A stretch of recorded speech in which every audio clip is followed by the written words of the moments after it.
and Beats Media presents the Scoop and Score Football Show. Hello, everyone, and welcome back here to episode 2 of the Scoop and Score Football Show with Logan and Spencer. Mr. Gallup, sir, how are you doing? You know, Doing good. We had a good day earlier today. It was Good round of 18 on the golf course. You know, Yeah. Had some good shots. I can't even complain. We didn't do terrible. We didn't not do amazing, but we didn't do terrible. So I think we should be on the PGA. To be honest, I think we should just stop what we're doing right now and just be on the tour. I think I should challenge Bryson DeChambeau to a drive off. Hey, for everyone out here watching or listening to this, for the record, this man right here to my left, he can absolutely pummel the ball. Okay, I've never seen a drive. Sometimes I don't know where it's going. Sometimes it's perfect. Sometimes it hooks to the left or the right, but I can hit it hard. I've never seen a hit drive it super hard or I top the ball. so pure, so crisp, so clean. There is no one out here like this man that when one it comes 18, to drivers. That last one felt like that felt amazing. That was easily 250 plus. Nah, 250? No, we're not sugarcoating it. It was 350, okay? That's what we're going to tell the folks out here because this man, I mean, you look at the stature, right? Yeah. But it's all the lower body strength. I don't know if y'all have seen this dude's quads. They're massive, okay? They're not that big. They're so massive, all right? It also helps when you play baseball or when you played baseball at softball. I mean, you got to adjust because it's golf, but you're used to swinging, so.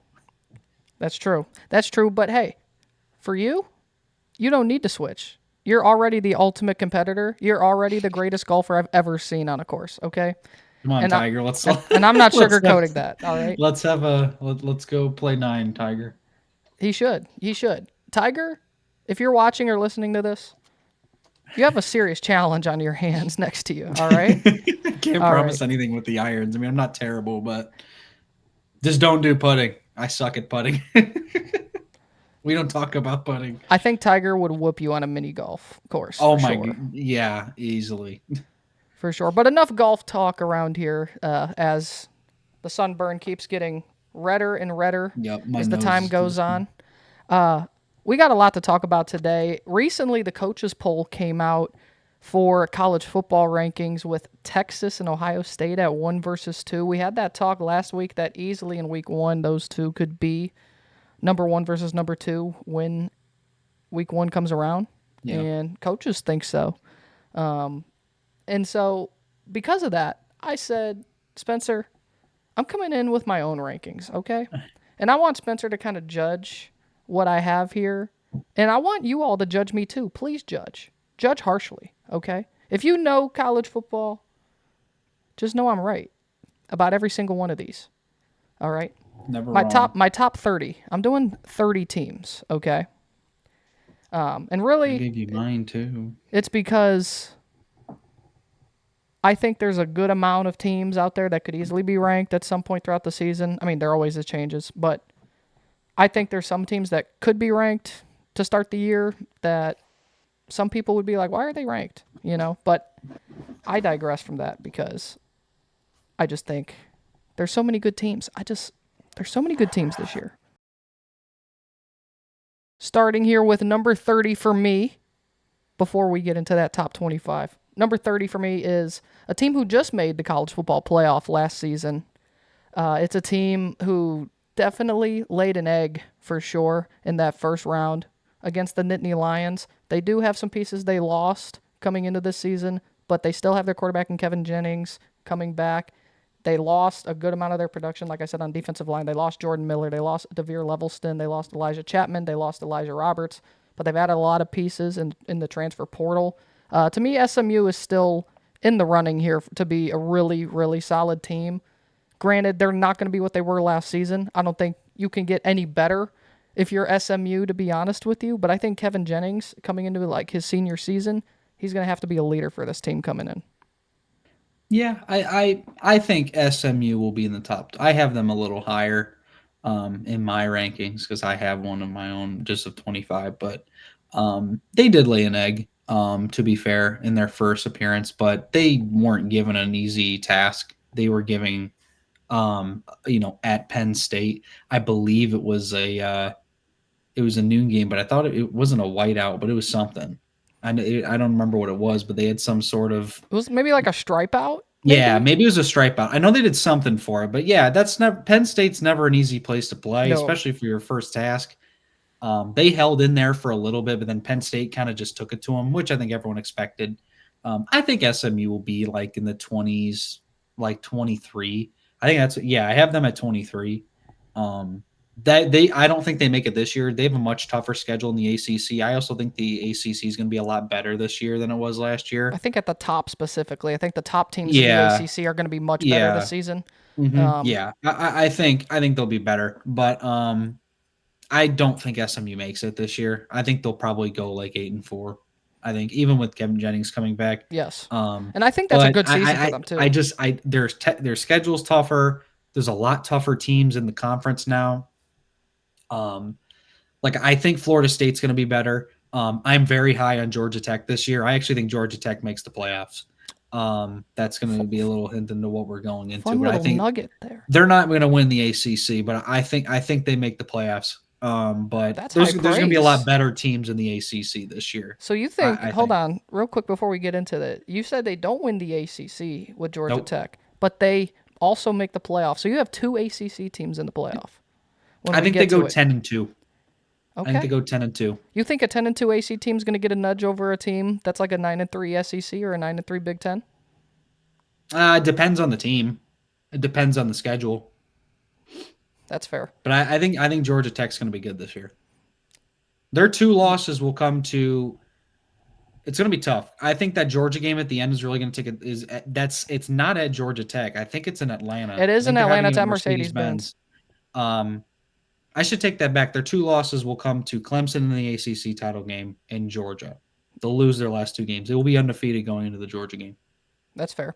I mean, we saw that 6 million overtimes against They Georgia should last have won season. that game. I was so mad. My 100%. dad is a Georgia Tech fan because he grew up in Georgia. He's not like a big fan, but he likes them. And I was on the call with him the whole time in that overtime. And I was so upset because it was such a long game and Georgia Tech had every opportunity to win that game. They didn't, but that's besides the point. Back on to 20 or 29, I guess. 'Cause you're 29 the for me, 30. yeah.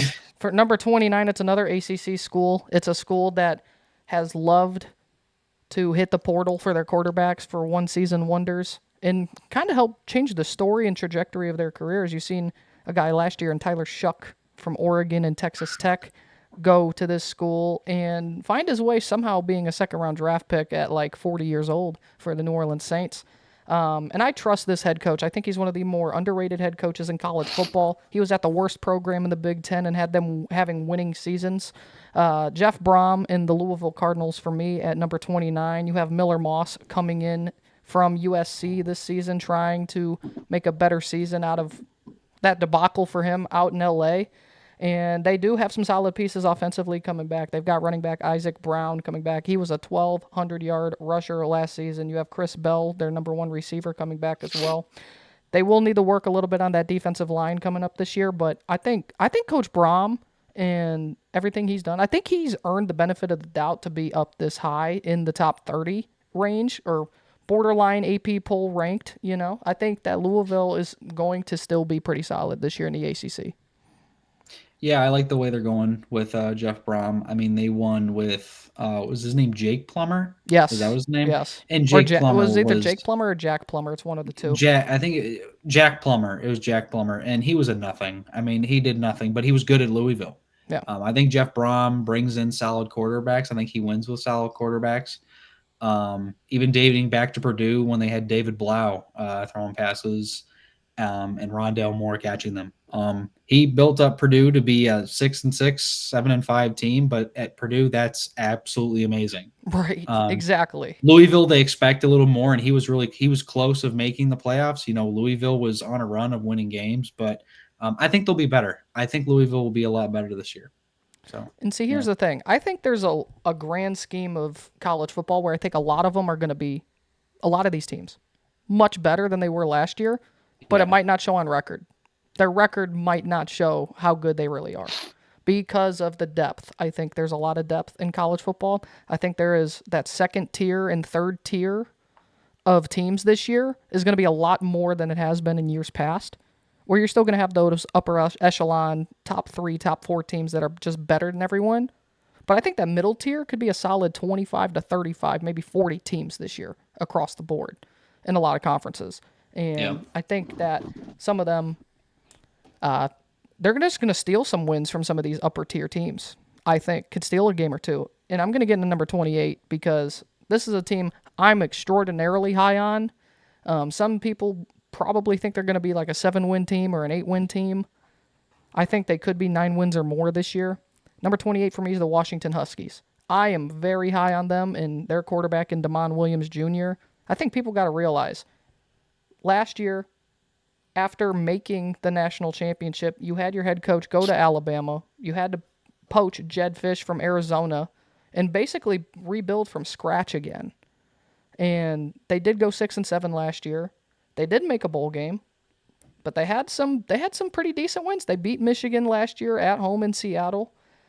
They did lose to Washington State, which was, first year with everything changing in the grand scheme of college football, which is never something you want for Washington. State was also pretty solid, pretty good last year. They were pretty good, and they had a pretty good quarterback and offensive coordinator that's no longer there for them. They won't have to worry about. But they're returning a lot of pieces offensively this season. Wide receiver Denzel Boston. I think they got Omari Evans from Penn State in the transfer portal coming in as well. They got Jonah Coleman back. They're not as deep as they have been, but I feel like they got a good amount of star power that's going to be good for them this year. And remember the name Damon Williams, okay? This team was totally different when he was starting ahead of Will Rogers. This team was so much better, and I expect this team to make a massive, massive jump this season. Here's some of their games, okay? 3 of their toughest games of the year are all at home. They have Ohio State at home. They have Illinois at home. They have Oregon at home this season. They still have Michigan on the road. They do have Wisconsin, who might be not great this season. And they do have the Cougars in Pullman this season. I think they steal one of those games, one of those home games, against either Ohio State, Illinois, or Oregon. I think they win at least one of them. Against who, I don't know. Yeah. But that atmosphere in Seattle is amazing. And I think Washington, goes 9-3 this season. That's my take about Washington. Yeah, I really like what Washington did. I know that, you said they went 6-7? 6-7 last year. They lost their bowl game. I'm trying to remember who it was against. I can't remember off the top of my head. For a first-year head coach to go there after losing literally everything, that's not a bad year. I expect Washington to be better. My biggest concern is the Big Ten. The Big Ten is going to be very, very good again. Yes. You said they have Ohio State, they have Illinois, they have Oregon. They have at Michigan. That's a tough 4 games. And then they go to Pullman, Washington State, who I think is going to be solid this year. I can see it. I would predict they win 8 games, but a 9-3 record at Washington, especially 2 years out of losing their head coach, offensive coordinator, and their entire roster, it'd be a pretty solid year. But yeah, I think Washington will be better this year. Number 27 for me. I think some people are going to have this team ranked. Some people will be upset at me for this ranking. And it's because I think there's just a lot of teams who I think are going to take a jump this year. And I think this team could maybe slide down the board a little bit, simply because I have more question marks than other people do. Granted, I do not question Coach Matt Campbell at Iowa State. I have the Cyclones at number 27, just outside the top 25. They do have 14 returning starters, which is great. That's one of the higher ends in college football this season. The problem I have is they're losing their 2 biggest weapons on offense in Jalen Noel and Jaden Higgins. I got to see some of these transfer guys coming in, like Chase Sowell from Eastern Carolina, from Xavier Townsend as well, from Central Florida. Those guys need to step up into those roles that those 2 receivers had last year. And Rocco Becht, great. A great Big 12 quarterback. He just screams Iowa State. You know what I mean? It's just Brock Purdy all over again, but better. They'll go either 7-5 or they'll make the Big 12 title game. There's no in between at Iowa State. They do the same thing. So they'll either be solid or they'll either be 7-5 or they'll win 9-10 games. Yes. With the Big 12, I think that it's going to be better this year. I like some teams that were just last year. Like I like Texas Tech a lot better this year after their really good transfer portal class. But I think with them bringing back Rocco Beck, I think he'll be. I mean, I think Iowa State will be good. They're not making the playoffs, but I think they'll be in the top 25, probably in the same range that I had SMU. I think I have them. I have them at 22. So My last team is another Big 12 school at 26. This is a team who started the year pretty bad, had some quarterback issues early on in the year, but they've really found their guy. They went on a 6-game winning streak to end the regular season. They did lose their bowl game, but I think Baylor's going to be a lot better this season. Sawyer Robertson last year, 28 touchdowns to 8 interceptions when he was playing. You had DeQuan Finn from Toledo earlier in the year having the injury Mac issues. Finn. Yeah. And they were just struggling early on. Started the year 2-4, and they went on a big-time winning streak. And another underrated coach in Dave Aranda. But he's been there for a while. He has been there for a while. Baylor has had some really bad years under Aranda. Baylor has not gotten off the mat. Now they finished what last year? What was their record? They finished with a record of 8-5. No, yeah, 8-5. Okay. Yeah, he has to be better because Baylor. They are just. I don't know. Baylor's so up and down. They'll either be really good or really bad. I think that they'll be probably around what they were last year. I think they'll be 8-4. I think 8-4 is still pretty good. Have they made the Big 12 title game with him? Was he the team? When Oklahoma State was in the Big 12 title game a few years ago, was it against Baylor? I think it was Baylor. I think because I know Okie State. I think. Let me check. Type. I do think. I'm trying to remember because that's the game when Oklahoma State. Are you talking we're diving at the pylon and they would have made the playoff? They won the 2021 Big 12 championship. So Aranda's what, second year? That would have been Aranda's second year, yeah. Because he was the DC at LSU. So it's been a few years for Baylor, but we'll see. I think that with Baylor, I did like what I saw from Sawyer. I thought that him starting over DeQuan Finn meant something. I guess it meant more about Finn than it did Sawyer. But he had a really solid year. And I think that with Baylor, the Big 12, like we said, is going to be better this year. And if they can come out of that with 9 wins, they have a shot to make the playoffs. 10 wins will most likely get you in. I think the Big 12 in general is just in for a year of absolute mayhem because there's a lot of hype around certain schools. You've got schools like Texas Tech buying all their players and what Joey McGuire is building down there in Lubbock and their quarterback in Baron Morton. We'll talk a little more about Texas Tech coming in because some people might be drinking the Kool-Aid, okay? A little too much. I don't think they make the playoffs, but I think they'll be good. You got other schools. I mean, Arizona State, Kenny Dillingham. There's so much in this Big 12 that ASU is going to be really good. It just feels like you can't really go wrong with picking. Dillingham's going to F around and get himself a really good job. I know he's an alumni in Arizona State, but Arizona State money only takes so long until you get money from LSU. Right. Or until you get money from maybe Alabama if they don't have a good year. I don't think that they're going to fire him yet, but I think that if he doesn't get it right with Alabama, watch out. Yes. Kenny Dillingham's going to be a hot name to watch out for the next year or so. Because if ASU has a really good again this year, if they make the playoffs again or if they win the Big 12 again, watch out. I think 6 to 7 Kalen DeBoer teams. His seat is a little warm, and I know very we're warm. 9-3. But 9-4. That's not acceptable to Alabama. It isn't.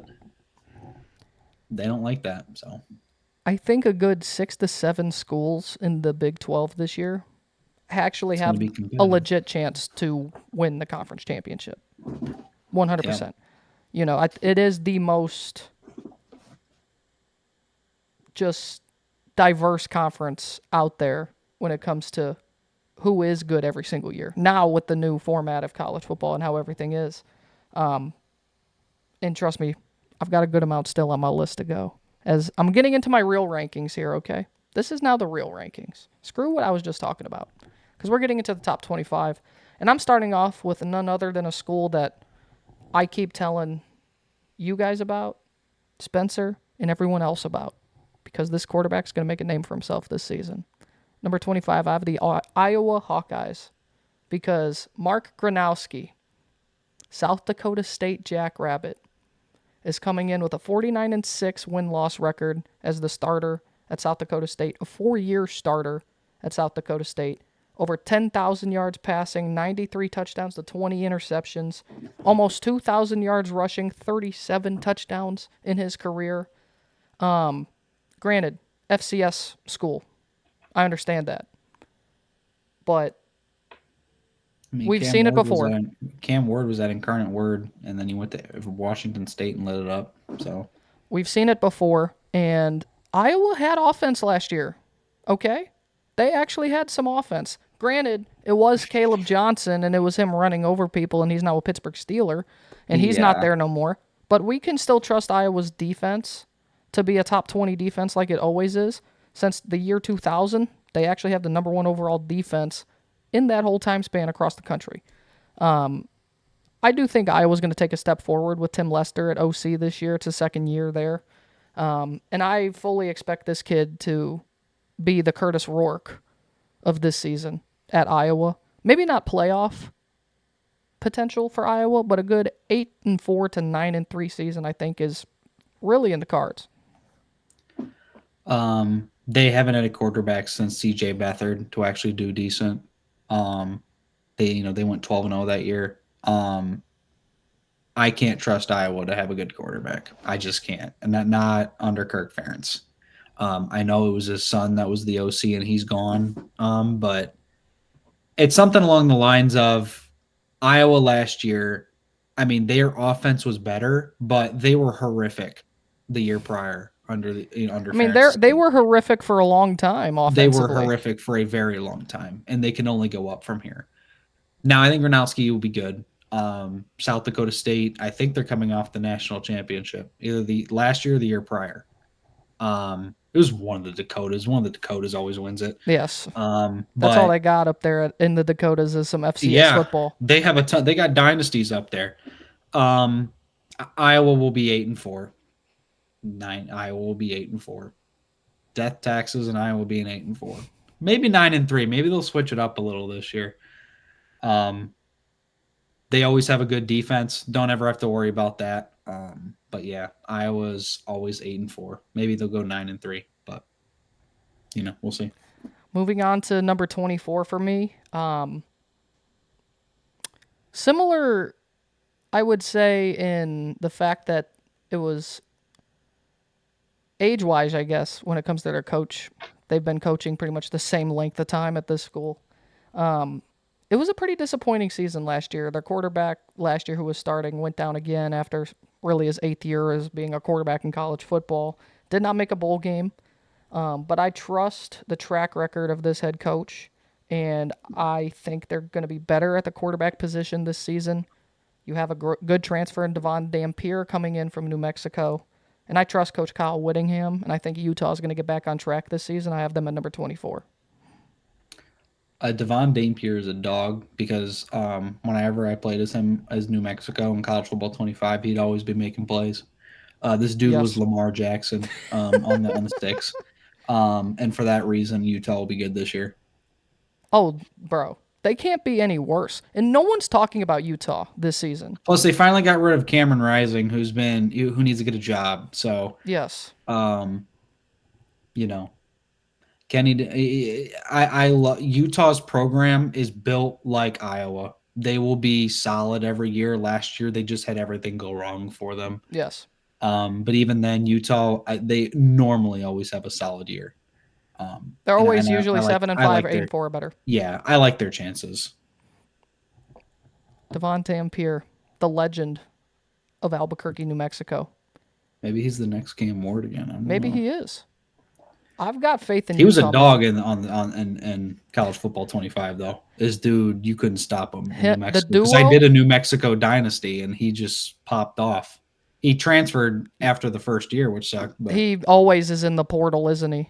In yeah, real life and on the game. The duo of Eli Sanders and Devon Dampier at New Mexico will never be forgotten, okay? For all college football 25 lovers out there. We will shout out to always Logan. remember those two.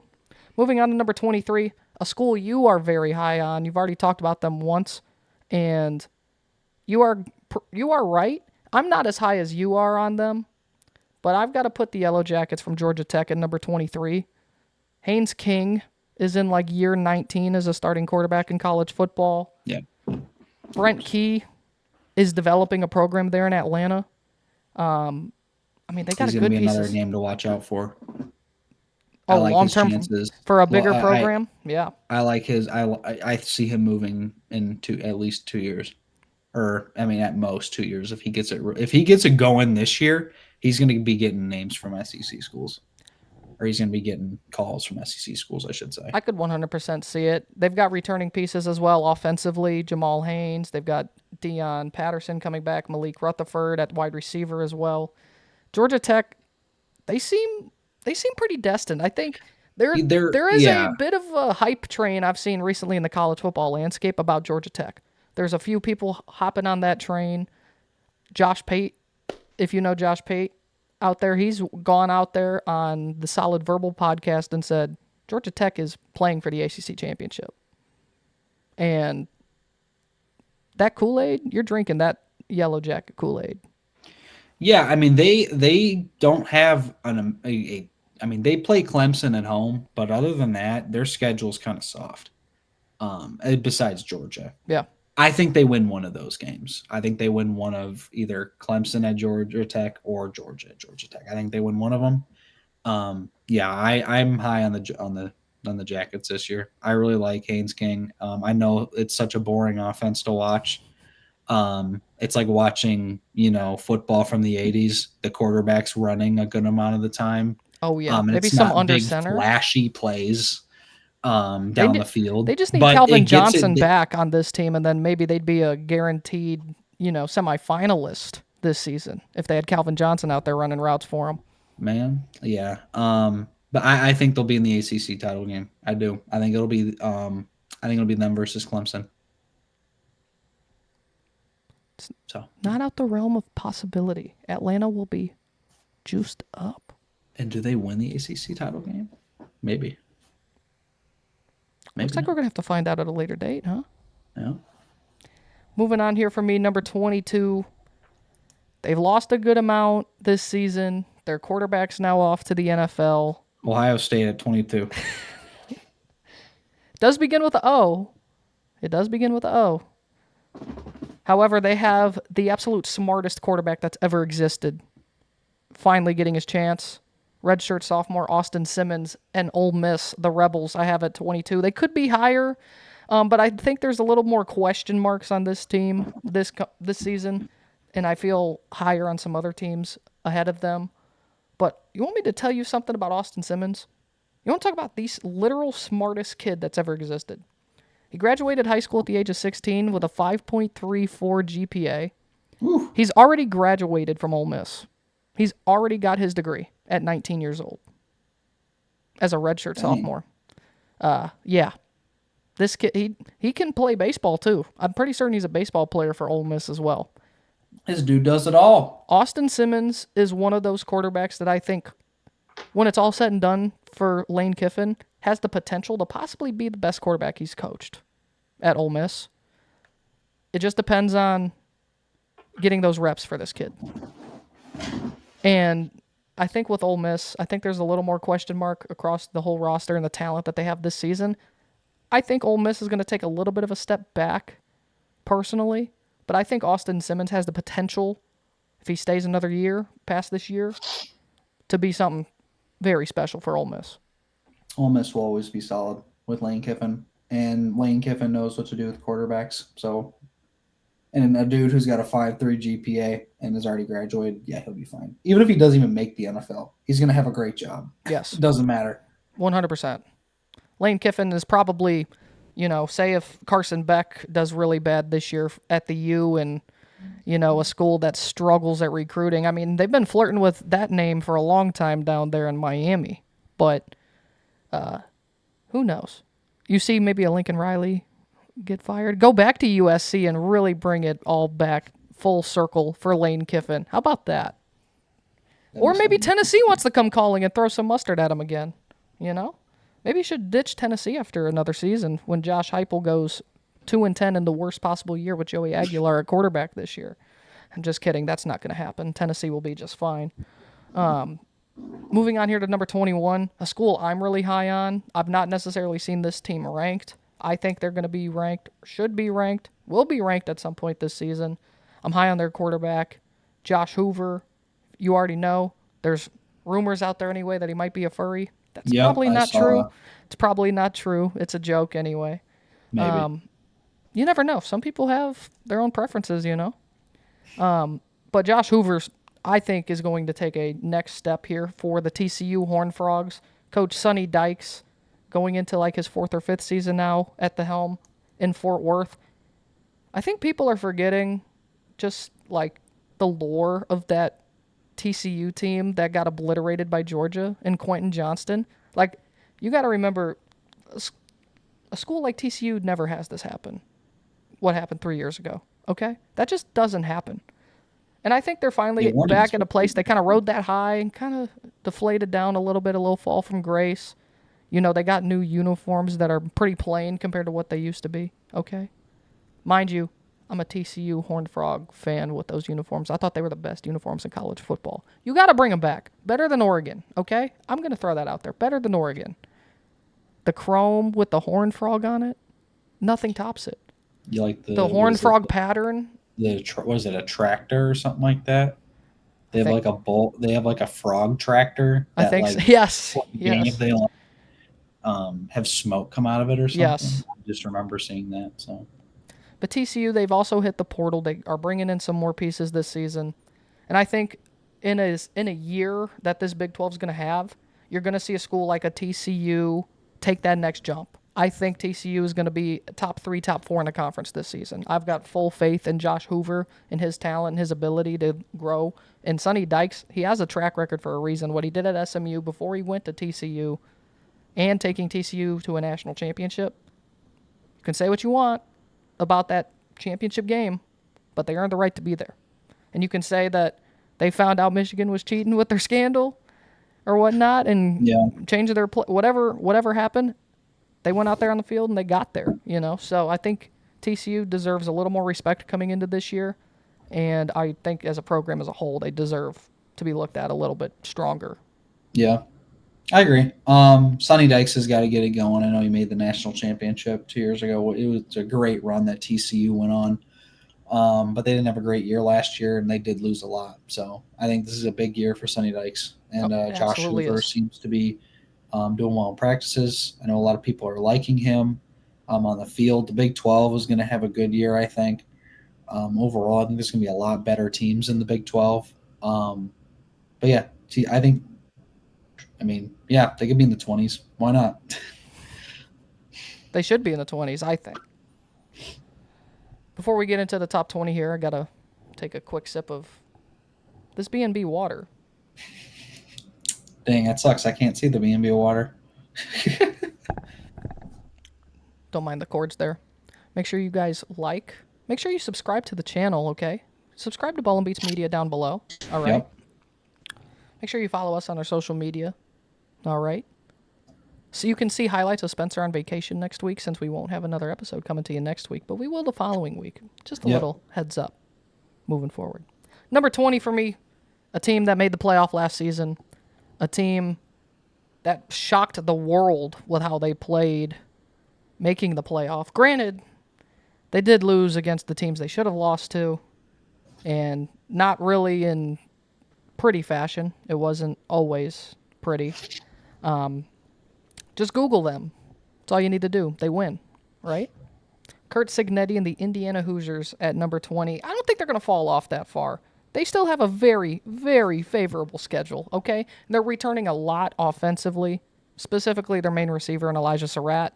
They are returning a lot on defense. Guys that came with Kurt Signetti from James Madison. D'Angelo Pons is back. Mikhail Kamara is back. Aiden Fisher on the edge is back this season. And you got another transfer quarterback coming in, Fernando Mendoza, who is a more than capable quarterback. He did pretty good at Cal. And I think with Kurt Signetti, I think they're going to keep on winning, man. I think 8-4, 9-3 is pretty fair for this team, granted their schedule. Yeah, I know they play at Oregon this year. Outside of that, Indiana won't be. They won't make the playoffs this year. No. But they'll probably have a solid record, 8-4, probably 9-3. We're really going to see what Signetti has next season when all of his James Madison super seniors aren't, playing. Exactly. Yes. So for this year, yeah, they could be solid. They're not making the playoffs though. Indiana won't be as fraudulent as they were last year. But I told everyone they were going to get annihilated by Ohio State. And everyone's like, oh no, Indiana's a top 5 team. They're really good this year. They got things and fun stuff in Bloomington. Yeah, they were terrible. They were absolutely terrible, and the only reason they won is because they were playing even more worse teams. Hey, you got to be honest, though. The fact that they did only lose to the 2 teams that played in the national championship. They got annihilated by both of them. They did get annihilated, but they did score. They did score quick 2 tutties. At Indiana, they're going to write books on that team. They're going to put up posters. Come on, man. You got to give them more respect. It was 27. It was 27-18 in that Notre Dame game. Granted, it was like 27-3 for before 4 minutes before the game ended. I was going to say, yeah, Notre Dame took off the second half. Jeremiah Love only had a 99-yard touchdown run early on in that game, Congrats. Google that loss. See how that does. You got to be honest, though, about Kurt Signetti. Granted his attitude and granted whatever people think about him, he's definitely made him a villain now with the way he has carried himself. Keep hitting my mic. Yeah, because he talks a lot. And that's cool and all as long as you back it up. And last year, he backed it up until the teams that until he played teams that actually had a pulse. But he actually beat Michigan, so But he does win. He does win. Man. He won. At the end of the day, it's Indiana. Play the teams that are on your schedule. It is Indiana. And at Indiana, they are going to write books about that. About getting annihilated at Ohio State and then getting annihilated in the first round of a 12-team tournament. Because that's what they're doing in Indiana because they haven't won in basketball. Here's the thing since about the Indiana, 80s, okay? And they've never won in football. Ever. They haven't won anything in football. Fun fact about Indiana, they actually have the worst, what's the word I'm looking for? I don't know why I'm fumbling it right now. They have the worst winning percentage. There we go. They have the worst winning percentage out of any Power 5, Power 4 school in college football. I think it's 382 or something. Ohio State since Lee Corso was in his 30s. It's... He was the head coach, yeah. Lee Corso was the head coach last time Indiana won. It was 1981. I was going to say, it's the early age. Ohio State's beaten them ever since, and it's not going to stop. Cool and all. You still a great storyline. Indiana was a fun story last year. They had a lot of great moments, but at the end of the day, no one. Cool. You got annihilated in the first round of a tournament. And you can say what you want about, we should have had a home game in the first round, reseeding and all that stuff. You had one shot against a team with a pulse. You had one shot against, even keeping it close against Ohio State, you probably would have had a home game. You got destroyed. You got absolutely hammered. And the fact is Indiana was up 7-0 in the game. After that, they did absolutely nothing. That defense made Curtis Rourke look like a high schooler. He was terrible. You also got to remember Ohio State was just that good, okay? That's true.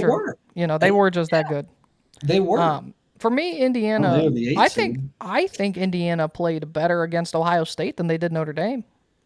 I think they actually put up a better fight, granted what the score said. I think they were better against Ohio State than they were against Notre Dame. I think Notre Dame... I was tired of that Indiana story. It was so annoying. They weren't good. They weren't great. They were good. They weren't great. They won the games they had to win to get to the playoff, and they lost the games they made the playoffs, and then they got killed in a game that was a toss up. Notre Dame was favored, but it wasn't by a ton. Right. It's fair. You know what? For all you Indiana fans out there, send hate mail to this guy. He's hating on you big Please time. do. All right, next one. Number 19, moving to the SEC, a school that seems to just always let down when it matters most. But I think this program is going to keep getting better. I like their head coach. It's a lot better than the last one. They've added some more pieces in the portal. Shocking. They always do. They have returning running backs who, outside of Penn State, might be the best running duo in college football this season, outside the Nittany Lions. And they have a quarterback who kind of got thrown to the wolves last year because of another quarterback being bad who hit the portal. But I expect this team to take a step forward this season. I got Texas A&M at number 19. Le'Veon Moss is a force to be reckoned with. I think he's going to be one of the better running backs in college football this season. Amari Daniels right behind him. They got KC Concepcion, one of the top receivers in the portal out of NC State. Marcel Reed, dual threat quarterback, going to really get a true chance this year to take the reins and it fully be his team this year. And Mike Elko, it just feels better. The vibe in College Station just feels better than it was the last few years. And I think Texas A&M, if it keeps going with this trajectory, I know what everyone says about A&M, and I know we've been harsh on A&M, and that it's a sleeping giant that always seems to crumble. But I think they're on that trajectory again. 8-4. Hold on, and then I'm gonna look some up for you because the first time I heard this, I started laughing with how much their fans talk. Let's see. Texas A&M last conference championship. Never. Let's Right? I don't think that's ever happened. No, they won the Big 12. 1998 they won the Big 12 title. This man is on a hating I'm run. never believing in Texas A&M. Sure, they'll go 8-4. They'll be 23 or 22. They do the same thing every year. They have the same storyline every year. Oh, this guy's good. This guy's good. A&M's has a tough schedule, but they're going to have some really good home games. It doesn't matter. They're going to lose at Notre Dame, and they're going to get they'll go 8-4, 7-5. I can't believe in Texas A&M. Mike Elko is a cool head coach and all. Brought Duke to a decent record. But I'm sorry, this A&M hype train never leaves the station. It always leaves the station, and it always crashes when they're 4-2, and then when they're 4-3, then they got to go on this run, and then they lose the last game of the season. I can't ever believe in them because they always go 8-4. So, and that's how it'll always be in College Station. They have all that oil money, but nothing to show for it. 1998's the last time they won a conference It's been a long time since they've been. Actually, it's really not. Really, the last 20 years is when they've really shown themselves and put themselves out there. Johnny Manziel built Kyle Field himself. You know what I mean? With what he did down there. It just felt like Jimbo Fisher. Like even with Johnny Manziel, they had a great team. They didn't do anything with him. No, they didn't do anything with Manziel. They didn't win anything. He won a Heisman.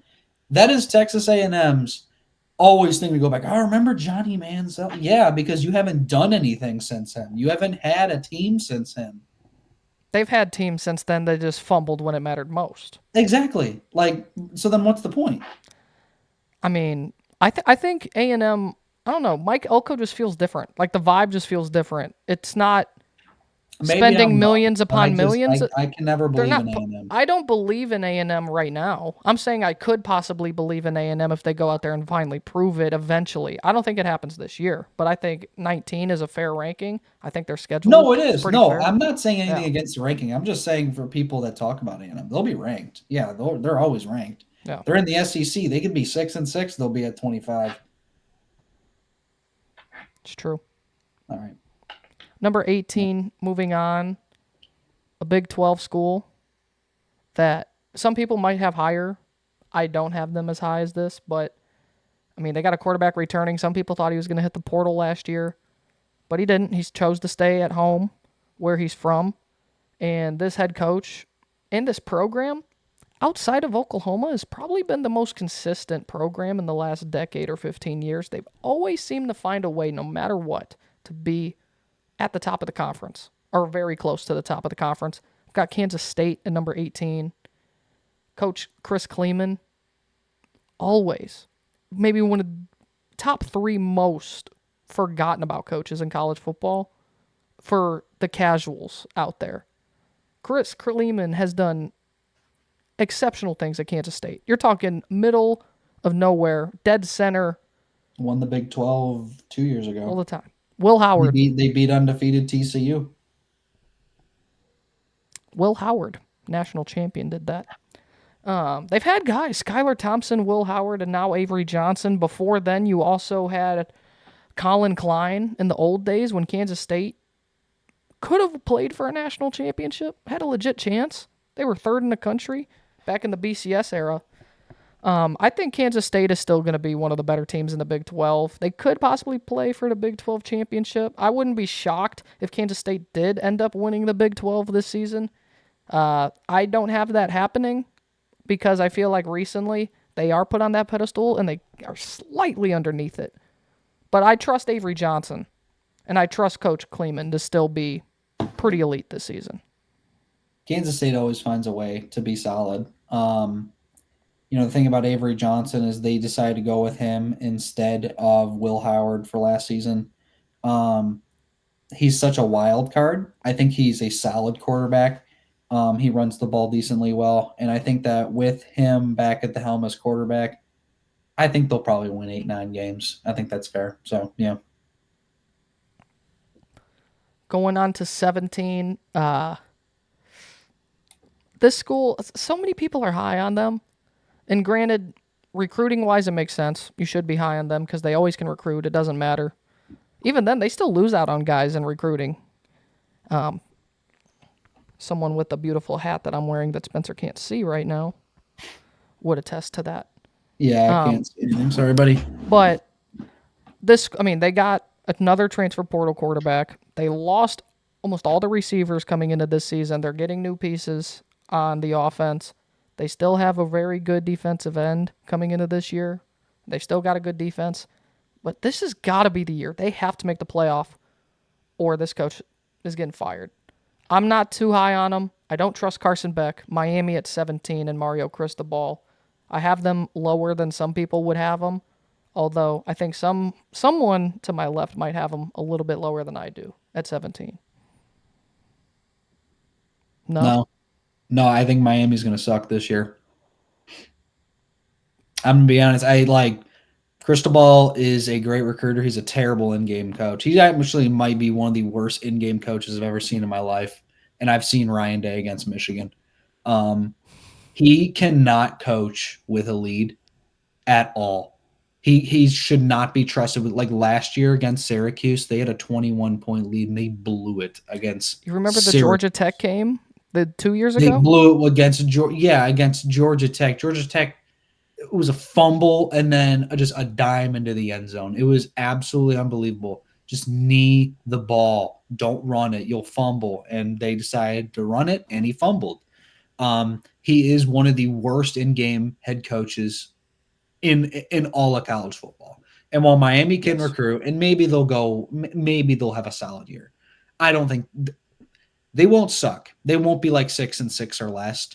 But like Miami, with how much pristine they've had, and with the U and all this, the history that this school has,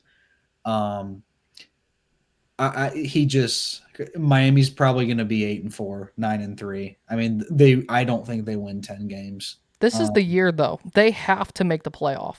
I don't think they do. I don't think they do either. I think that there's much better teams in the ACC. I think Tech's better than them. I think Clemson's better than them. Miami and they play at Florida. It's at Miami, I believe. They play the Gators this year, and I think the Florida will be better this year with DJ Lagway. Yes. They got Notre Dame too. Carson Beck, I'm sorry, he's cool and all, but he can make some throws. He's a guy that I just can't trust. I can't trust him to make big plays. He's shown it at Georgia. He's shown that he can't be trusted. He got hurt last year. So we'll see. I mean, it's going to be Miami's such a massive wild card. I think Cristobal should be fighting for his job this year. Will Yes. he? I don't know. I think Miami's fine. Miami might be fine with doing this whole game where they go 8-9 wins every year. You know, Penn State did it with Franklin until last year when they finally kind of broke through. But Miami's got to make it this year. And I think they really are hurt about they didn't get a very good wide receiver that's the very best in the country that plays in Columbus that was in their backyard. They're very hurt. See, that's the thing. Mario Cristobal is a great recruiter. He is. And the problem is, even with him still there, they have struggled to still keep those guys down in Miami. That area has some of the best talent. You should not be getting recruits to enter the transfer portal in Miami. You have amazing weather. You have I shouldn't say great facilities. Miami should be a lot better. They need a new stadium for one. They need to stop playing at Hard Rock. But yes. You play in Miami, Florida, great weather, great everything, food, it's not off the field stuff. Off the field, it's the perfect place. And, but on the field, they have issues. And I think it's a culture issue. They just can't hold a lead. Every time they get out to a lead, Miami either finds a way to blow it or it gets really close. Yes. And their year last year, they had the number 1 overall pick in the draft, and they couldn't even make the playoffs. Shout out to Syracuse Orange and Coach Fran Brown and Kyle McCord. Yeah. It's inexcusable. But specifically for a quote-unquote blue blood. Would you call them blue blood? They're not a blue blood. No. It's kind of hard. They had a good run in the 90s and in the early 2000s, but they're not a blue blood. Blue bloods, you need a lot of championships. They don't have a lot. They have a couple. No, they don't. Moving on to number 16 here. This is a program we talked a little bit about in last episode about their coach with a lot to prove this season. It needs to prove this season. And he's got some guys coming in. Offensive coordinator, new quarterback. I'm a lot higher on this team. Their schedule is brutal. I have them ranked this high because I think this is about where they could be, not necessarily where they should be or where they have been. I've got the Sooners all the way up at 16 because I think at their best they can be a borderline playoff team if they get some of their wins that they could get this year with John Mateer and Ben Arbuckle now leading that offense. It's tough. However, I think Oklahoma, I think they're going to steal some wins from some teams this year. I don't think they're going to make the playoffs, but I think they are going to be 8-4, 9-3. I think they are going to improve because I believe in John Mateer. They better improve, or else Brent Venables is going to see his way out. So. Yes. Oh, it's put up or shut up time for Coach Venables. He's on one of the hottest seats, at Oklahoma. They've been so consistent about making the playoffs when they had Lincoln Riley. They had Heisman Trophy winners. They had all types of pristine. They had always won the Big 12, like every year. They were winning conference championships, making the playoffs. But he needs to. He's in the same boat as Cristobal. He needs to make up or shut up. They need to win this year. Yes. They need to beat Michigan. They need to start out the season. If they don't beat Michigan, I don't think that they're gonna. I think they're gonna not have a great record. For Oklahoma standards, 6-6, 7-5, because the SEC is tough this year. The SEC is going to be very tough this year, and you need to get all the out-of-conference wins you can. And John Mateer, I know a lot of people are high on him. I am, but he's a wild card. You don't know if he's a bit of a wild card. Yeah, he could also be terrible. Oklahoma has recruited quarterbacks, and it hasn't gone so well the past few years. So with Oklahoma, it's a massive wild card, but they need to get going. This has to be the year Venables at least gets close to making the playoffs or at least wins 8-9 games. Here's their last 7 weeks of the season for you. At Texas, at South Carolina, at home against Ole Miss. Win. At Tennessee. Win. At Alabama. Loss. Missouri. Win. And then LSU. Loss. That is a brutal. That's brutal. I think those games. I mean, if they go over 500 on that stretch. Said at Texas, obviously that's in the Cotton Bowl in Dallas, but yeah. They're not beating Those Texas. are all losable games. Some people are pretty high on Missouri this year too. I'm not, because I think they're going to take a step back. But Is that in if you're Columbia or that game is going to be in Norman. okay? I mean, unless you're on the Bo Prabula train, which some people are. I mean, he proved it a little bit when he played at Penn State. But outside of that, I don't really trust Missouri. But Oklahoma, that is 7 straight games they could easily lose. But They're going to beat Michigan. They could win. They could go 4-8 at worst. If they win at least 4 of those 7 games, If they go over 500, that's a win. that's an absolute win for them. Because then they can win the other games and go 9-3. And then if you throw in one loss there, that's 8-4, and then be fine. Which non-conference game do you think they play on the road though in their schedule? That's the real question, because they host Michigan in Norman, but just give me one guess of who they play on the road this season. I bet you can't guess it. For Oklahoma? Yeah. It's the most UMass. Pretty much. Because Missouri played at UMass last year. Oklahoma is playing at, drum roll please, Temple. The Temple Owls up at Lincoln Financial Field. Granted, that makes sense when it comes to amount of people that can be there. But there's going to be nobody at that game. It's going to be Oklahoma fans, yeah. It's going to be nothing but Oklahoma fans who somehow... Especially since that's Oklahoma alumni. It's going to be alumni who live in Philadelphia who are going to be there. Yeah. But that is so random. Anyway, that's, to me, one of the craziest road games I've ever seen on a schedule for a team like Oklahoma. Craziest would be Missouri at UMass. I've never seen an SEC school go to an independent that was not Notre Dame. That's also fair. Like, that's crazy. UMass. Who doesn't love UMass? The MAC does. We love UMass. I hate UMass. UMass brings nothing to the MAC. They bring nothing, but they still have love in my heart for one reason and one reason only. All right, next one. We'll move on kind here. Kind of running into time crunch. So, number 15, a team who made the playoff last year, could have made the semifinal. And yes, they're losing a big, massive piece on that team from last year. But they still have some other wide receivers back. They got their quarterback back and one of the better young head coaches in college football. Arizona State at 15 for me. I like ASU this year. I really do. Sam Leavitt is one of the most underrated quarterbacks, and he was, I believe, a redshirt freshman last year. Yeah, Michigan State transfer. He was at Michigan State. I think that ASU will be very good this year. I loved Kenny Dillingham. He's one of my favorite head coaches because he has a great offense that works, and it's just a great Big 12 team. Yes. And I was so high on them. I had them beat Texas last year. They should have. They didn't. But I think that they'll make the playoffs again. I really like ASU. I think they 100% could make the playoffs this season. They might go back-to-back Big 12 champions again. It just depends about how important Cam Scatterbo really was to that team. I mean, we saw how important he was last year, but can they have a guy at wide receiver like Jordan Tyson, who is back, step up into a role like that? But even if they get their running back to do 50% of what Scatterbo did, I still think they'll be good. Oh, they'll still be good regardless. Will they be playoff worthy? We'll have to see.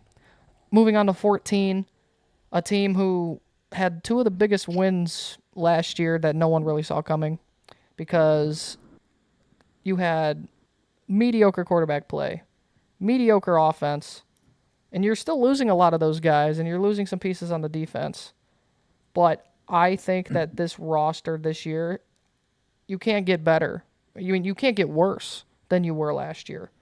And they've got a young quarterback who a lot of people are high on. I think they're going to be good. I got Michigan at number 14. Yep. I think they're right on the cusp. I think they could be a little bit better. They'll be better. I think that their offense is going to be a massive wild card with Bryce Underwood because you don't know what you're going to get out of him. He could be great, he could be terrible, or he could be just fine. They're putting all their chips in on this guy with how much money they're paying him. I mean, anything's better than Davis Warren, but at the same time, Davis Warren went to Columbus and won, but which I still can't believe. But Michigan will be good this year, though their defense will be very good. They'll always have a good defense. Yes. Because just come to the fact that they'll always have a good defense. Their offense will be their question mark. I think that they'll run the ball well. They'll be a typical Michigan team. Yeah. Probably They, 9. they did lose Donovan Edwards and Khalil Mullings, no longer on the roster. They do have Justice Haynes, Alabama transfer, coming in. They did also lose Colston Loveland, so that's a question. You're going to need to have wide receivers step up this year, like Samaj Morgan. You have Donovan McCulley from Indiana transferring in. He should step up and be an important role for them this year. Their defense is still going to be good. They're still going to be good. With Wink Martindale, he really found his groove towards the end of the season last year coming from the NFL. I think this defense is going to be even better this year. They do have some question marks still in the secondary, but I think other than that, I think Michigan's going to take a jump from last year. They should be 9-3 or better. I agree.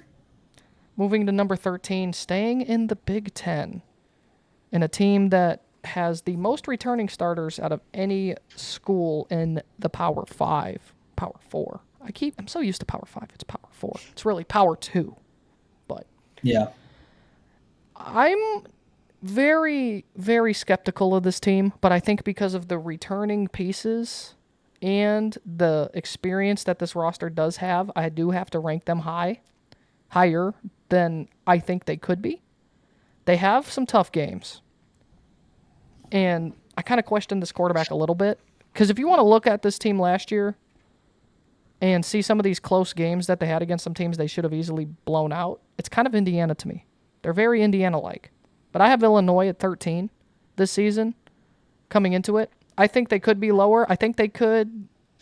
This is a team who I think could fall on their face with the hype that they have coming into this year. But this is also a team who I think, with a decent, favorable schedule, they do have some tough games. They do play at Indiana. I think Indiana could win that game. I think they play Ohio State at home. They go to Washington. They play USC at home. They play at Wisconsin. I know Wisconsin isn't great. Playing in Madison is a whole different ballgame. Another head coach that should be fired if he doesn't get his act right. Yes. But this is the time for Illinois if they really want to make any kind of noise as a program. This is the time right now with Brett Bielema, and they got to do it. And I think I'm very skeptical of Illinois, but I think that they're still going to. I mean, they went 9-3 last year. But if you look at those games, and if you really watch it, it wasn't always pretty against some teams they should have easily blown out, and they didn't. It's fair. I mean, I'm going to say this. I think Illinois makes the playoffs. I love the Illini this year. I think they have a favorable schedule. I think that they're going to give Ohio State fits. I think they could even beat Ohio State, to be honest with you. I think they get 10-plus wins this year. They're returning almost everybody. Luke Altmaier made a throw against Toledo that has me convinced he's the greatest quarterback to ever play. He had a fourth just heave, and it was a perfect pass that was in coverage. Absolute prayer. It was the most massive dime I've ever seen in my life. Like, he couldn't have thrown it any better, and if he didn't, he would have been incomplete.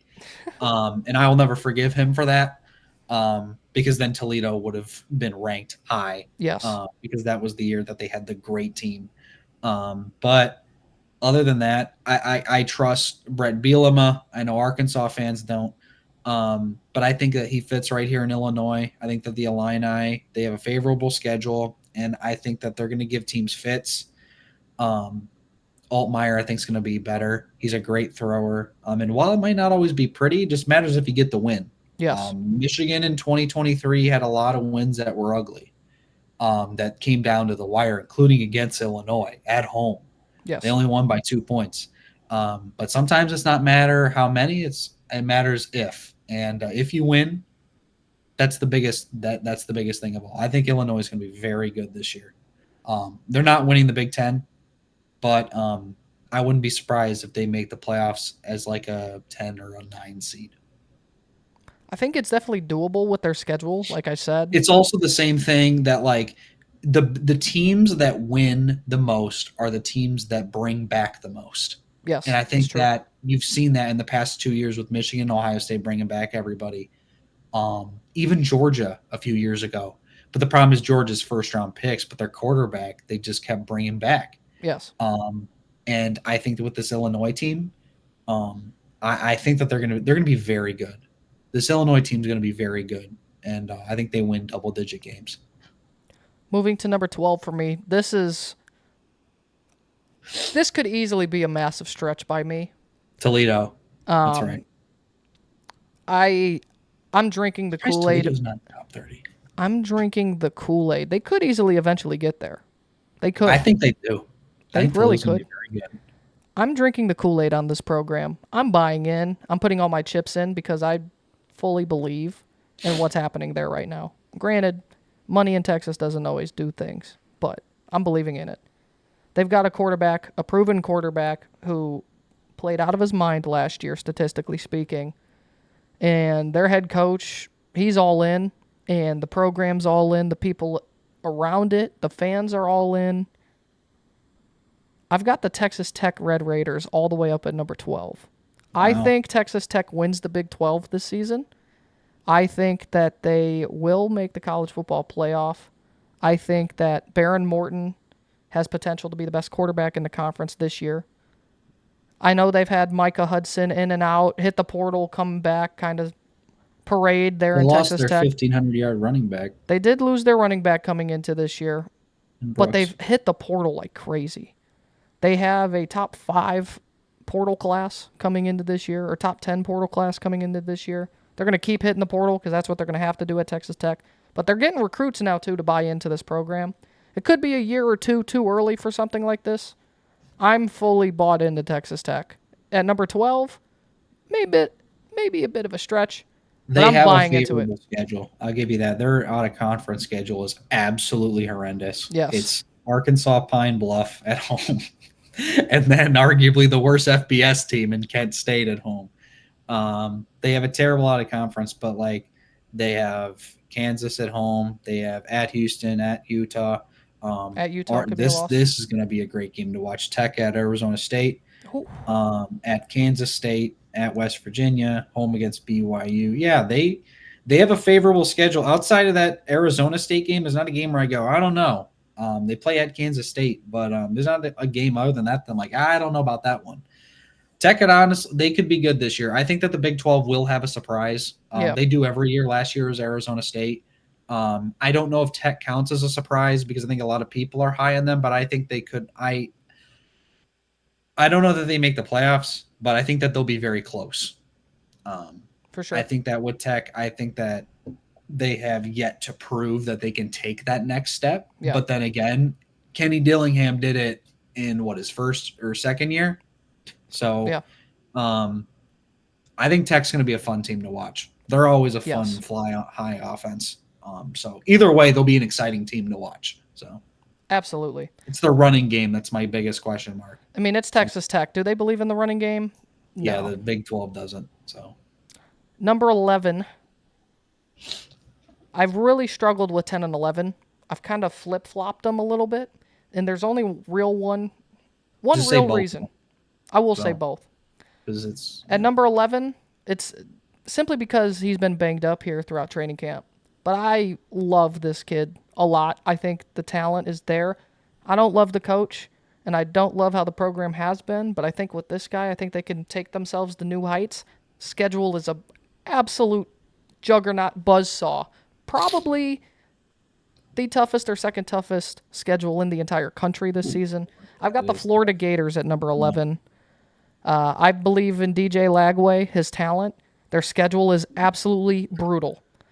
It is not pretty. they have a but I they think have a 6-game stretch of at LSU, at Miami, home against Texas, at Texas A&M, Mississippi State, and then Georgia. that is rough. That is horrendous. At Ole Miss, they play Florida State. Florida State is bad, but they'll be better this year. Tennessee. Yeah. Yeah, I think I Florida don't has like Billy legit Napier. chances. I think Florida's going to be good this year, but the problem is I can't have them making the playoffs because of this schedule. I don't think they beat Georgia. I don't think they beat LSU. I don't think that they beat Texas. I think that they'll beat Miami, or Texas A&M is going to be a tough one. I will say. Ole Miss is going to be a tough one, but then again, a 9-3 SEC team probably makes the playoffs, especially with this schedule. So who knows? The biggest thing is Billy Napier. I just don't know if I can trust him because Fair. he's been a buffoon. He that just stumbled upon a really good talent. Now, we've seen this before with Florida with Anthony Richardson. Oh, all this upside, all this athleticism, all this, all that, and Richardson was not It's amazing. true, but DJ But Lagway is such a better passer of the ball. DJ Lagway has yes, and that's what I'll say. DJ Lagway has shown he's a better passer, so that'll be the biggest thing going into their season is if Lagway they will go as far as Lagway takes them. So yes, 100%. Number 10, I love their quarterback a lot. I love their coach a lot. I love what the program is becoming down there. It's been a while since they've had really good football in Columbia, South Carolina, but I've got the Gamecocks at number 10 simply because of DJ Lagway having injuries throughout training camp. I would put them at 11 outside of that, but I like South Carolina a lot. They did lose Raheem Sanders, their running back, last year coming into this year, but they have one of the best defensive ends in college football in Dylan Stewart returning, and they have one of the better quarterbacks in college football this season. I think South Carolina, their schedule, there are some losses there that they could easily have, and they could maybe not live up to the expectations people have, but this team could be a legitimate back-end playoff team. kind of like last year. I think they'll be the same as last year. I think they'll be just on the outside looking in. South Carolina has another tough schedule. Yes. They play Alabama at home. They play at Ole Miss. They play at LSU, at Missouri. I know some people like Missouri, at Texas A&M, and then obviously the Palmetto Bowl between Clemson and them. It's in Columbia this year. South Carolina, to me, it's a lot, like you said, a lot like Florida. It's a lot of upside. Right. It's a lot of ifs. It's nothing proven. It's a lot of ifs. And but if it hits, South Carolina is going to be damn good. And the same with Florida. So Number 9 is a program, probably the most proven program recently in the last 5-6 years with their head coach. I have question marks at the quarterback position. I have question marks. They do have new wide receivers coming in. They were awful in the wide receiver room last year. But they have pieces like Zachariah Branch coming in. They have Noah Thomas coming in. I've got the Georgia Bulldogs at number 9. I do think they could be higher, but I am higher on some of the other programs ahead of them right now. Georgia's going to be fine, even if they're not 9. I could on in a Oregon week. and Georgia. Huh. In a week, I think Georgia could be ahead, but I just have questions with Gunnar Stockton. I get that. No, I get that. I think I just will I will always drink the the Kirby Smart Gatorade or whatever to be Kool-Aid, because it doesn't matter who you throw out there. He always finds a way That's to make fair. it work. Gunnar Stockton was not good in that playoff game, but I think with a year he can be better. Obviously, they got Nate Frazier coming back, and ETN left. But other than that, Georgia is a lot of ifs, and I think that's a big thing. I will believe in Kirby Smart. It's fair. I think it's that 100% their fair. defense is going to be better. I think that they have a lot of guys coming in, but I think that they will be better. And they just recruit like hell. They always recruit like hell. So they recruit like hell, and they also know exactly what they want. As long as we don't have them buying cars, that's the goal. But seriously though, Georgia, they easily could be higher on my list. I just have faith in some other teams this year. At number 8, I like Oregon at number 8. I think Dante Moore, granted, he sat last year behind Dylan Gabriel, and his freshman year he played at UCLA. Wasn't always pretty, but he's shown flashes. And I trust Dan Lanning too. I trust this Oregon program to be at this point every single year. I think they've proven that they are going to be at this level. Doesn't mean when they make the playoff they're actually going to do anything with it or that they're going to win a championship. I'm not saying that, but they have proven to be a true power in college football. At number 8, I think this could even be lowballing it. They've got one of the better edge rushers in the country in Mateo Uiagalelei. They did lose Evan Stewart, which made me drop them a little bit, and the wide receiver room is going to need to step up this year. But the talent that they have and the way that he has been recruiting, I think Oregon is going to be just fine. And they do have to go on the road to Penn State. They do have some games here and there, but their schedule isn't terrible. I thought last year's schedule was even harder, and they were better last year. They will take a step down, but I think Oregon right now, I would pick Oregon to beat Georgia if they played them. But I have to see Georgia play. Yeah, Oregon's a lot of like Georgia. It's a lot of question marks. I'm not a big fan of Dante Moore, and I get he was thrown into the fire, and maybe he proves me wrong, but he just didn't look like he He didn't look good when he was playing at UCLA. It is UCLA though right now, but I do trust that Dan Lanning will get things right. He's one of the top head coaches in all of football. They'll always have a good defense with him because he just recruits like hell on defense, and they are been recruiting really, really well too. Yes. They're one of the top recruiters in all of college football. So I do see that. I think I would have Georgia higher, but I can see why Oregon would be higher on the list. For me, number 7, I don't know, man. I think this team's going to be just fine. I know that their fan base has got a lot of pressure, but they brought a lot of pieces back this season too. It's like I said, it's Penn State light. It's Penn State light. Ooh, Ty Simpson? Who's that? Ty Simpson? Ooh. I don't know, Jim. I've got the Crimson Tide at number 7. I'm higher on them than Georgia right now. They still got LT Overton, one of the better defensive tackles in college football up the middle. They got the best tackle in college football in Caden Proctor. They still have Ryan Williams on the outside to throw to. They still have Isaiah Horton. Like, they have other pieces that are going to step up. Alabama's going to be just fine. Ty Simpson can actually throw a football. And that's 100% fair.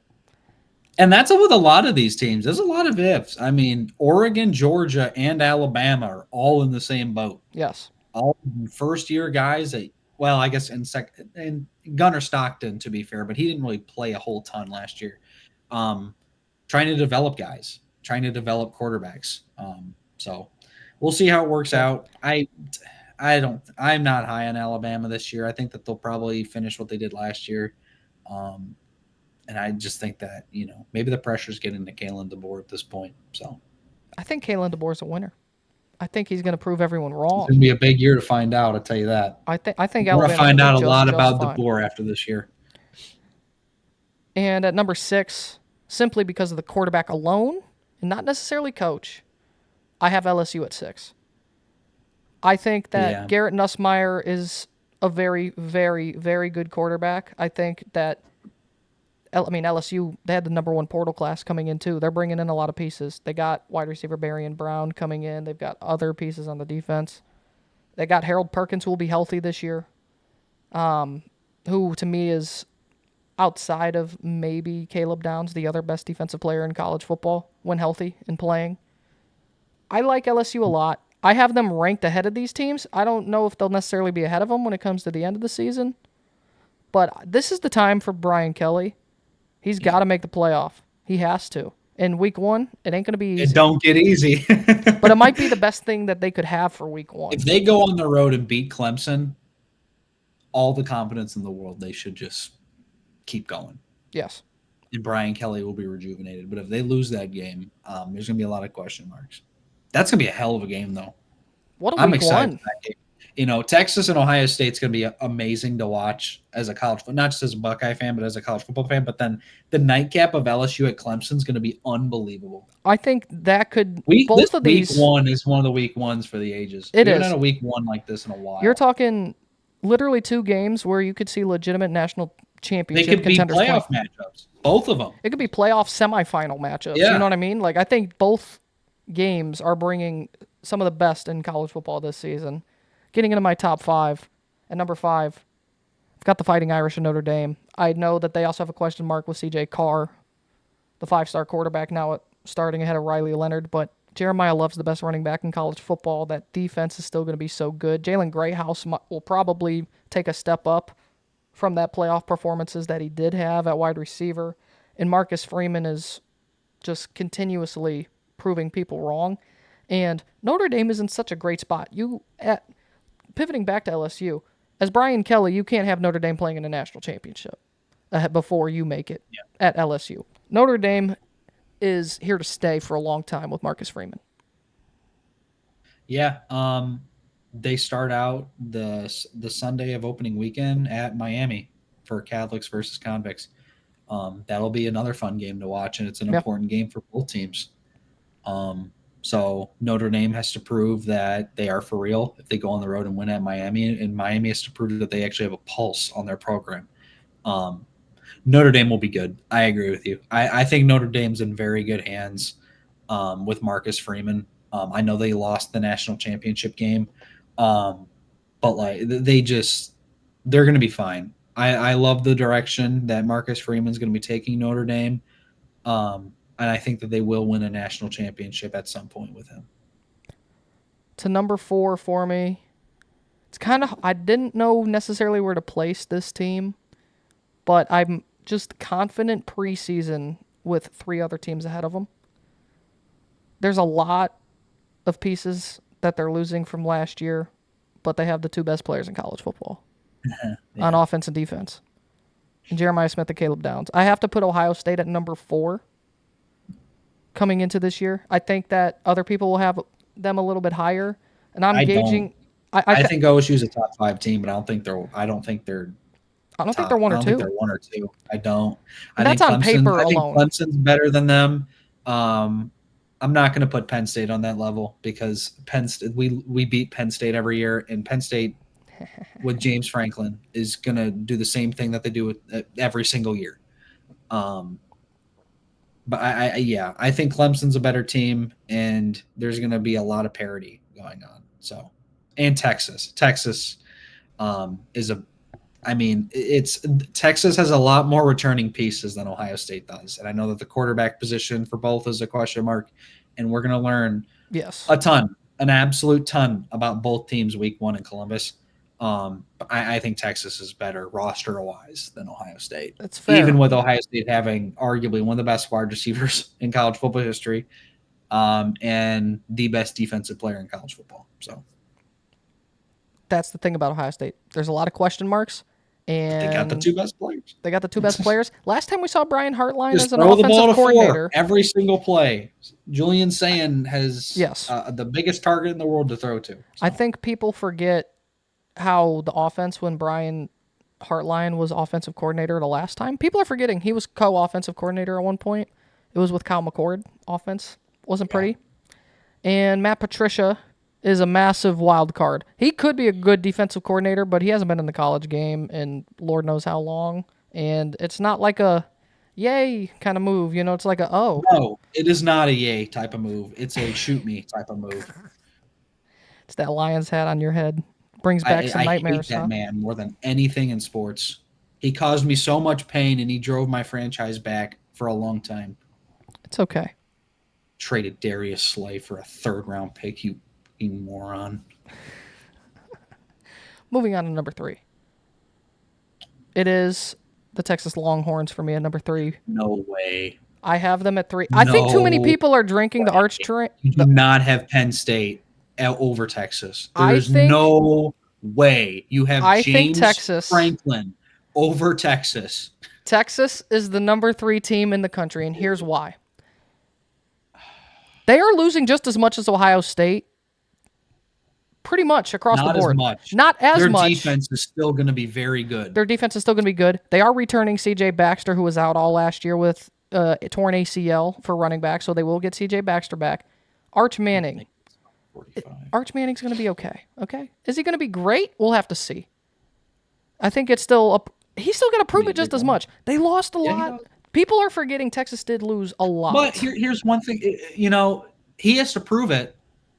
Drew Aller still has to prove he's a really good quarterback. No, yeah. Drew Aller is not good. He's not good.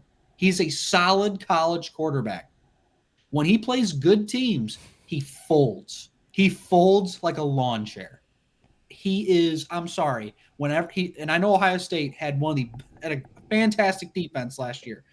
He looked like he's never thrown a football in his life last year. He was awful. And in the Penn State and in the Notre Dame game, I'm sorry, I can't call you an elite quarterback when you roll out to your right and throw it towards the middle of the field to absolutely nobody with 45 seconds left.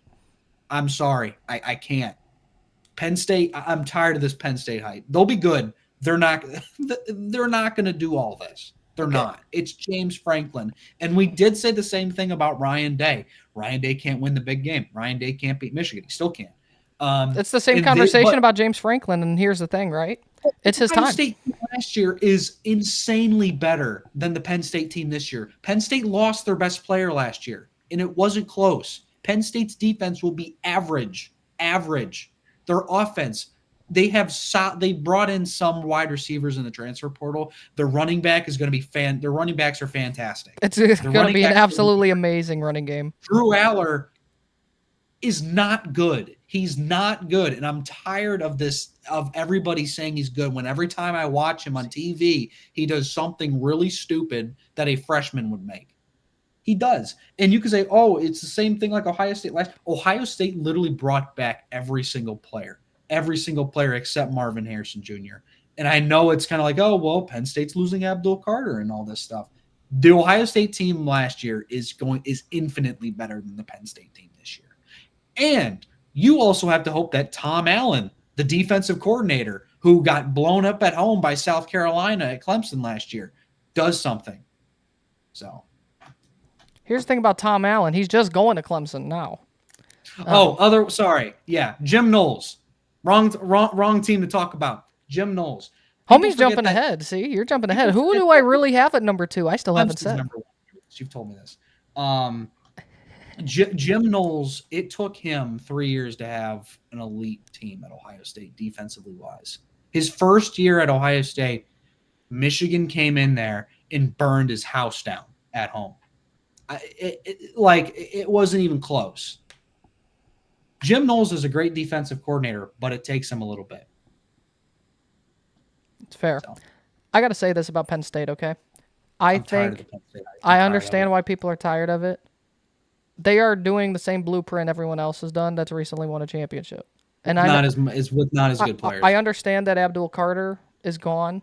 I understand that Tyler Warren is gone. He's got Kyron Hudson from USC coming in. Who are proven. He's got really good Trevor Pena is a very slept-on wide receiver who was Kyle McCord's main guy at Syracuse.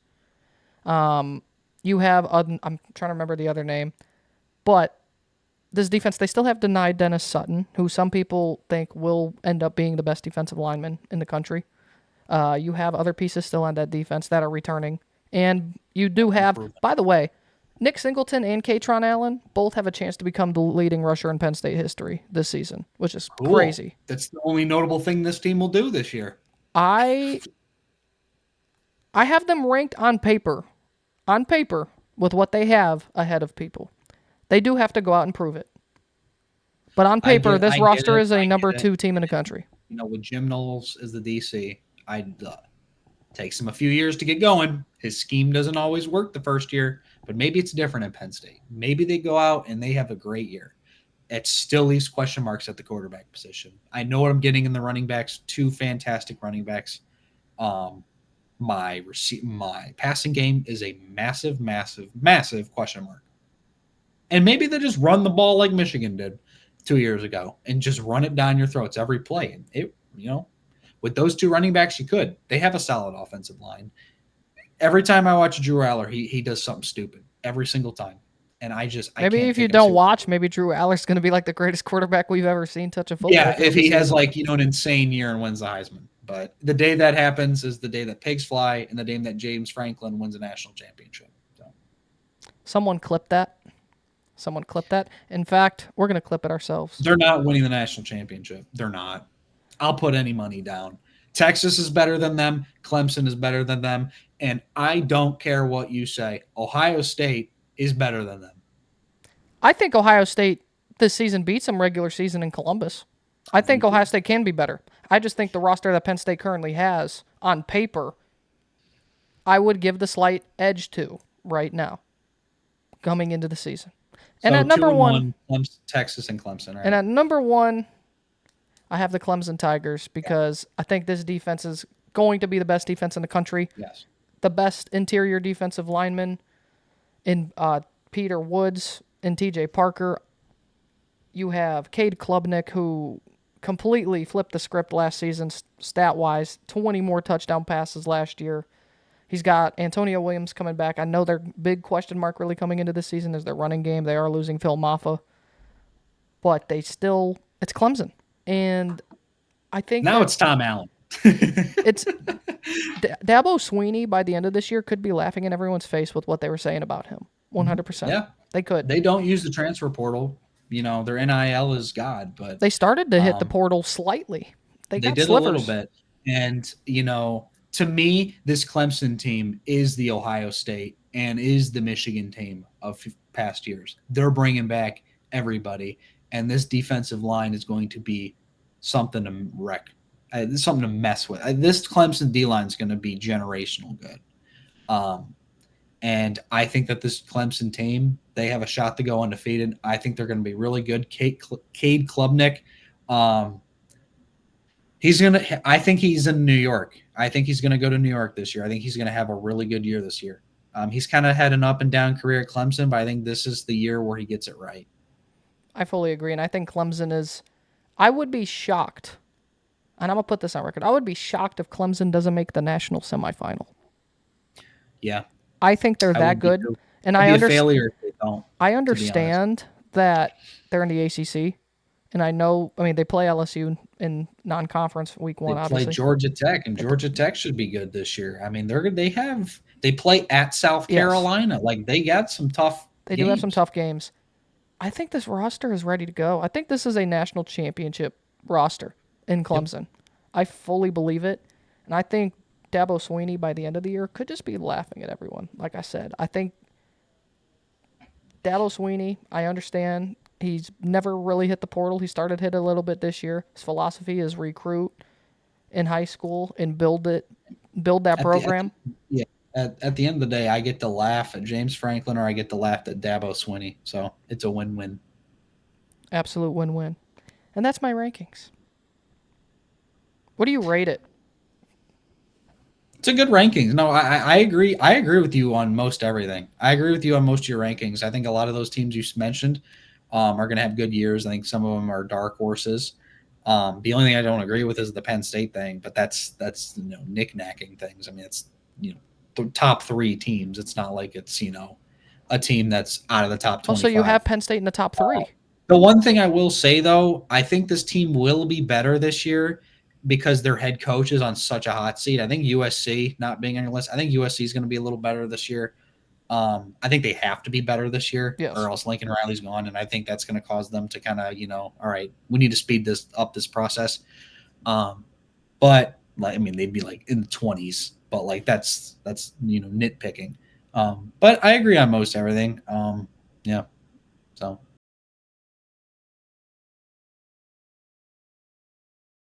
So, preseason football starting tonight at the time of us recording here. And we've heard a little news for Cleveland. Shedeur Sanders is getting starts. I told you. He's getting the start. I told you. He's starting week 1.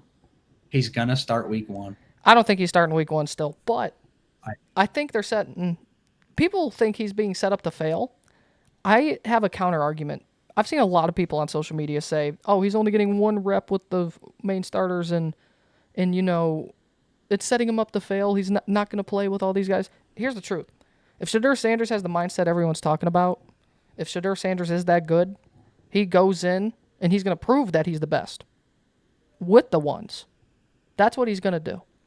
They play in Carolina on Friday night.